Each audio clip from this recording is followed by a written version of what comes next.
প্রিয় দর্শক আসসালামু আলাইকুম, কেমন আছেন সবাই? আশা করছি ভালো আছেন। নতুন একটি রেসিপি নিয়ে আপনাদের সামনে আসছি। তো আজকের রেসিপিটি কিন্তু অনেক মজা খেতে, আর এই সিজনে কিন্তু এই শাকটা পাওয়া যায়, কারণ এখন যেহেতু কাঁকরোলের সিজন, আর এইটা কিন্তু কাঁকরোল শাক বলে। আর আজকে কিন্তু আমি এটা কাঁকরোল পাতা যে শাকটা হয়, মানে কাঁকরোলের পাতা যেটা, সেটাকেই কিন্তু আসলে শাক বলে।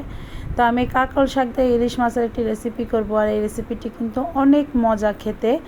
যারা কখনো খাননি তারা অবশ্যই একবার বাসায় ট্রাই করবেন, দেখবেন খুবই মজা লাগবে খেতে। আর এটা কিন্তু একটু ইউনিক হতে পারে, কারণ এটা কিন্তু আমরা সচরাচর খাই না সবাই। আসলে এটা কিভাবে খেতে হয় সেটা আমরা সবাই জানিও না।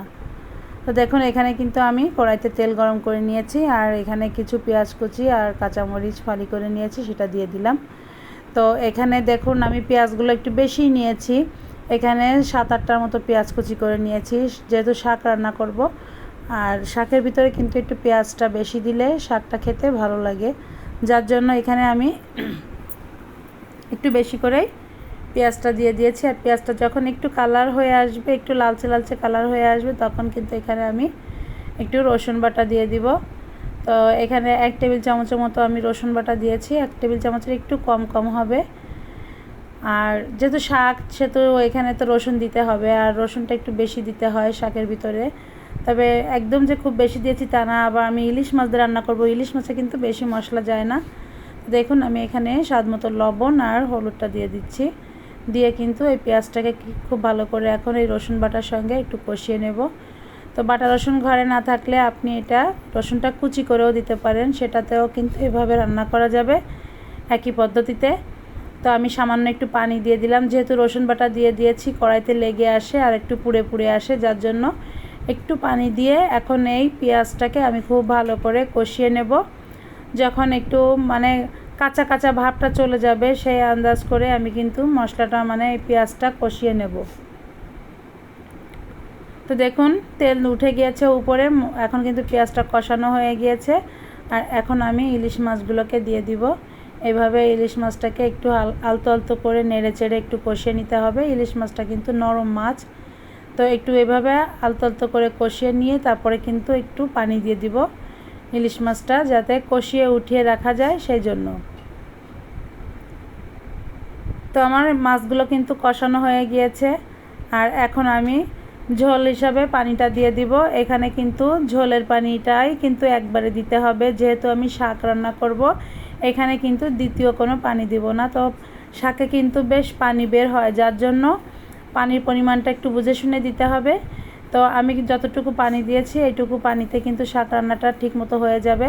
আর এই পানিটা যখন বলক উঠে আসবে, বলক উঠে আসার 2-3 মিনিট আমি একটু জাল করে নিব। জাল করে নেওয়ার পরে কিন্তু মাছগুলোকে আমি তুলে ফেলবো।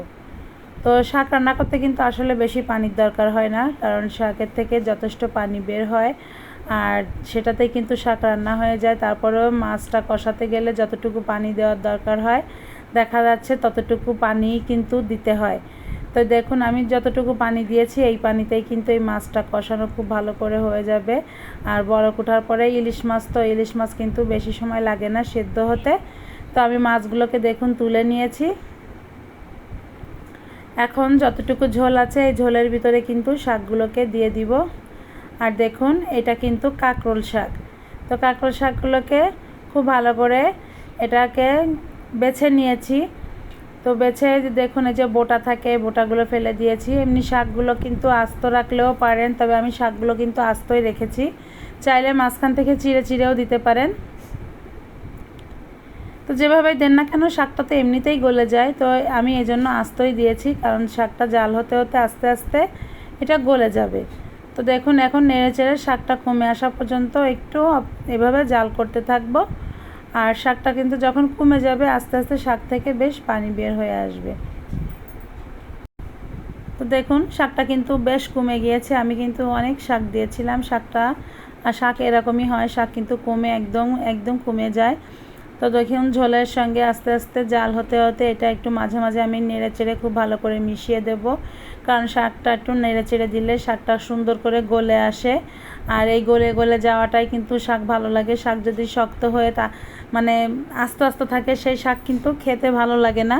চেষ্টা করবেন শাকটা একটু নেড়ে চেড়ে একটু ঘুটে ঘুটে দেওয়ার চেষ্টা করবেন, তাহলে শাকটা দেখবেন খুব ভালোভাবে গলে যাবে। তো এখন আমি দেখুন মাছগুলোকে দিয়ে দিলাম শাকের উপরে, দিয়ে এখন আস্তে আস্তে কিন্তু শাকটাকে এভাবে আস্তে আস্তে জাল করে নিতে হবে। রান্না কিন্তু খুবই সহজ, শাক রান্না খুবই সহজ। আর শাকের ভিতরে কিন্তু আসলে কোনো মশলা যায় না।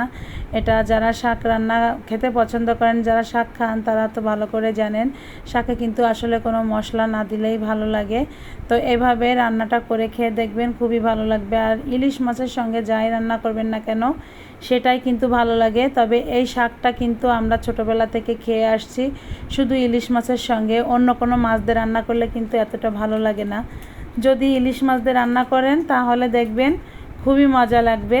আর ইলিশ মাছ ছাড়া কখনো খাইনি, কখনো বলতে পারবো না সেটা কেমন লাগে খেতে। তবে আমাদের মা নানিরা আমাদের এইভাবেই রান্না করে খাইয়েছেন। এই শাকটা যখন হাতে পেয়েছে তখন বলেছে যে এটা ইলিশ মাছের তরকারি, এটা ইলিশ মাছ দিয়েই খেতে হয়। তো আমরাও কিন্তু ছোটোবেলা থেকে খেতে খেতে অভ্যস্ত। তো আসলে এটা কিন্তু ইলিশ মাছদের যতটা মজা লাগে আমার মনে হয় না অন্য কোনো মাছে এতটা মজবে বা মজা লাগবে। তো যাই হোক, আমার রান্নাটা কিন্তু হয়ে গিয়েছে। আস্তে আস্তে কিন্তু এভাবে একটু নেড়ে চেড়ে রান্নাটা করে নিতে হবে।